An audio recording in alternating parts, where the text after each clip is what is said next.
Selamat pagi Bapak, Ibu. Selamat pagi yang lagi jalan sehat, jalan santai.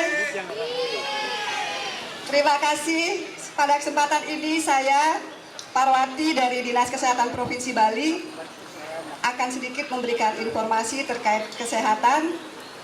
Om Swastiastu.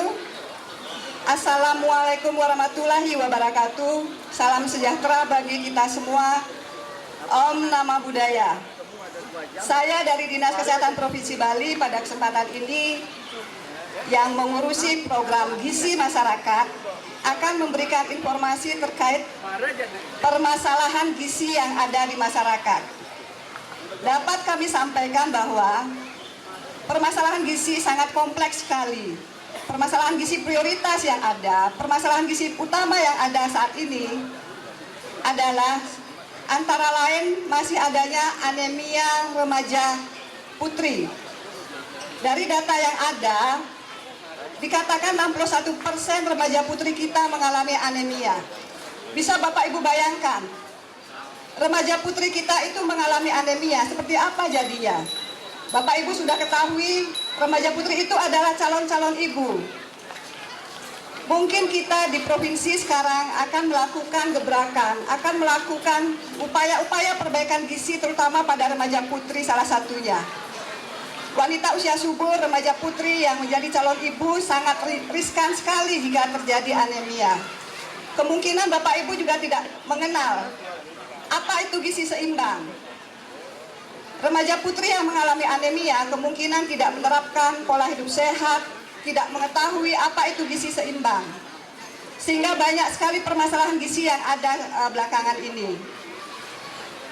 Dulu kita kenal 4 sehat 5 sempurna. Sekarang sudah beralih ke gizi seimbang. Bahkan banyak praktisi kesehatan pun tidak mengetahui apa itu gizi seimbang sebenarnya. Mungkin pada kesempatan ini kami diberi kesempatan menginformasikan gizi seimbang itu sangat penting sekali diterapkan dalam kehidupan sehari-hari. Tanpa gizi yang baik kita tidak akan bisa beraktivitas. Tanpa gizi yang baik penyakit akan mudah muncul.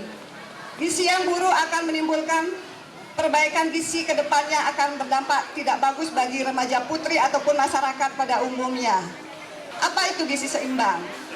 Sudahkah Bapak Ibu, adik-adik yang olahraga di sini makan makanan beraneka ragam setiap hari? Sudahkah Bapak Ibu yang hadir di lapangan ini dalam rangka olahraga mengkonsumsi zat besi pada makanannya setiap hari? Apakah dalam setiap pola makan Ibu sudah mengandung zat energi yang cukup ataupun berlebihan? Ataukah kelebihan karbohidrat? Karena banyak permasalahan gizi yang memang terjadi. Setiap individu, setiap orang tidak pernah memperhatikan gizi seimbang itu seperti apa. Sudah makan setiap hari nasi, lagi ditambah super mie, lagi ditambah camilan. Sudahkah Bapak Ibu sekalian mengkonsumsi garam beriodium? Sudahkah bayi diberikan ASI secara eksklusif selama 6 bulan? Itu yang perlu diperhatikan. Pesan-pesan dasar gizi seimbang banyak lagi yang memang perlu Bapak Ibu terapkan dalam pola kehidupan sehari-hari. Selain itu juga, sudahkah Bapak Ibu melihat label makanan? Setiap Bapak Ibu membeli makanan kemasan, expire date-nya kapan, kedaluarsanya kapan? Karena itu akan mempengaruhi status gizi Bapak Ibu seandainya makanan yang Ibu konsumsi itu kedaluarsa. Selain itu, sudahkah Bapak Ibu, anak-anak remaja sarapan pagi sebelum bekerja? Sarapan pagi sangat penting, apalagi pada anak-anak remaja putri yang sedang bersekolah, yang sedang belajar. Karena tanpa sarapan tidak akan ada konsentrasi, fokus belajar akan terganggu. Hal itu akan mempengaruhi prestasi anak-anak didik kita di sekolah, terutama remaja putri. Karena kenapa? Jika pola hidup gizi seimbang tidak diterapkan, akan kemungkinan terjadi anemia besar sekali. Dari data yang ada disebutkan, dari riset kesehatan dasar tahun 2013 menyebutkan bahwa kejadian anemia gizi besi pada remaja putri sangat tinggi sekali, yaitu 61%. Bayangkan, dari 100 orang remaja putri, 61 mengalami anemia. Apakah kita hanya diam saja? Kami di provinsi yang memang menangani program gizi berkomitmen untuk memperbaiki keadaan status gizi anak remaja tersebut, karena kita tahu remaja putri sebagai calon ibu yang sehat. Jika calon-calon ibu yang sehat, kita harapkan akan melahirkan generasi muda yang sehat pula. Apa yang terjadi jika remaja putri kita anemia dan kemudian mereka hamil? Di satu sisi akan terjadi gangguan pertumbuhan perkembangan bayinya, akan melahirkan bayi lahir rendah berat badannya, akan mengalami kecacatan. Di samping itu juga akan mengalami gangguan pertumbuhan. Bayi yang dilahirkan akan pendek. Kita tidak ingin generasi muda kita pendek. Kita tidak ingin generasi muda kita cacat. Inilah tugas kami dan mungkin melibatkan semua sektor. Kita tidak bisa bekerja sendiri di kesehatan untuk melakukan upaya perbaikan gizi. Upaya-upaya yang sudah kami lakukan dalam rangka penanggulangan anemia pada remaja putri tersebut, yaitu dengan memberikan sosialisasi ke seluruh sekolah di seluruh Provinsi Bali. Kami sudah lakukan 2 putaran dengan sasaran anak SMP, SMA sederajat, sehingga mereka tahu bahwa ada tablet tambah darah yang harus mereka konsumsi dalam upaya pencegahan anemia. Kenapa remaja putri? Kita ketahui remaja putri itu mengalami menstruasi. Remaja putri mengalami kebutuhan gizi yang sangat pesat saat masa pubertas.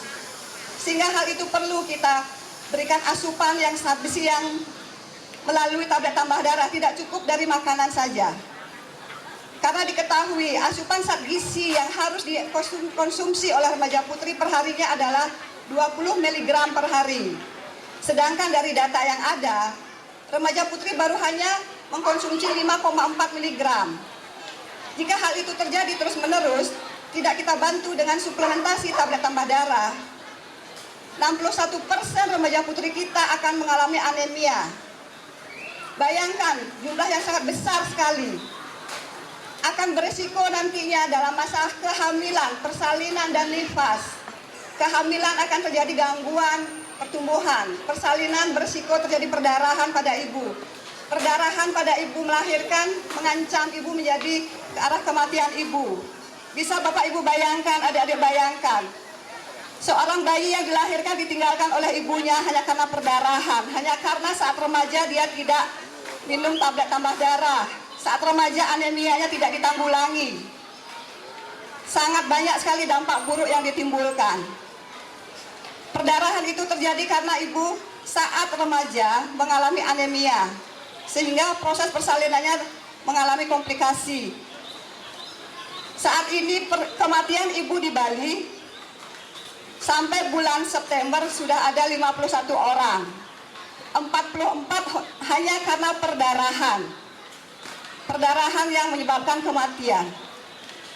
Inilah sekarang tugas kami di provinsi di bagian gizi untuk lebih lagi mensosialisasikan pentingnya tablet tambah darah. Kapan tablet tambah darah pada remaja putri itu bisa diminum? Tablet tambah darah diminum sehari sekali, seminggu sekali 1 tablet. Diberikan selama 52 minggu, selama setahun, dan berlanjut. Tablet tambah darah itu diberikan pada usia remaja putri umur 12 sampai 18 tahun.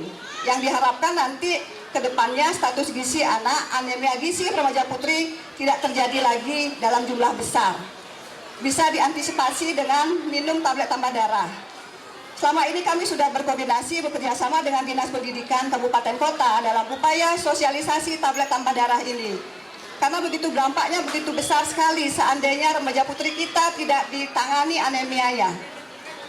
Oleh karena itu, informasi yang kami berikan mudah-mudahan bisa memberikan tambahan pengetahuan bagi ibu-ibu yang mempunyai remaja putri. Karena di sekolah pemberian tablet remaja putri sudah kita kondisikan dengan kerjasama dengan pihak sekolah SMP maupun SMA. Ada beberapa kabupaten yang sudah mencanangkan di sekolahnya sebagai hari minum tablet tambah darah di sekolah itu. Sehingga remaja putri kita ke depannya anemia itu tidak akan banyak terjadi pada remaja putri. Harapan kita kualitas dari remaja putri, kualitas dari calon-calon ibu kita bagus kualitasnya sehingga masalah gizi tidak terjadi pada remaja putri, karena kita ketahui ibu-ibu harus dalam keadaan sehat, dalam kondisi yang adekuat asupan zat besinya. Mungkin beberapa hal yang memang belum kami lakukan, yaitu pengadaan terkait suplementasi zat besi, karena kebutuhannya sangat banyak di seluruh Provinsi Bali. Untuk pengadaan kami dropping ke puskesmas. Puskesmas akan melakukan pengamprahan ke provinsi sehingga kebutuhan tablet tambah darah itu bisa tercover di seluruh Provinsi Bali. Harapan kami, kematian ibu oleh karena anemia yang menimbulkan perdarahan, sehingga banyak nanti bayi-bayi kita yang kehilangan ibunya tidak akan terjadi lagi. Status gizi masyarakat terkait dengan anemia tidak akan banyak terjadi di masyarakat, baik pada wanita usia subur maupun pada remaja putri. Ada beberapa hal yang memang perlu kami sampaikan sehingga masyarakat tahu bahwa ada program tablet tambah darah pada remaja putri, sehingga bapak ibu yang punya remaja putri bisa mengingatkan anak-anaknya, sudahkah anak minum tablet tambah darah yang diberikan di sekolah? Seandainya tidak, bisa dicari di puskesmas. Tablet tambah darah itu kenapa harus diberikan? Karena kita tahu dia haid, kehilangan darah setiap bulannya. Sehingga antisipasi kami, komitmen kami di provinsi, di bagian gizi, ingin menanggulangi anemia pada remaja, karena Bapak Ibu tahu dampaknya sangat luar biasa sekali. Demikian beberapa informasi yang bisa kami sampaikan terkait penanggulangan anemia gizi pada remaja putri dan gizi seimbang. Semoga apa yang disampaikan bisa bermanfaat dan bisa ibu-ibu atau bapak-bapak terapkan, adik-adik terapkan dalam pola kehidupan sehari-hari. Dan seandainya ada beberapa hal yang memang tidak berkenan, ada kata-kata yang tidak berkenan, kami mohon maaf. Dan semoga informasi yang kami sampaikan bisa ditularkan pada orang lain yang tidak hadir di sini dan bisa memberikan kontribusi yang besar terhadap perbaikan gizi masyarakat secara umum. Terima kasih. Om Santi Santi Santi Om.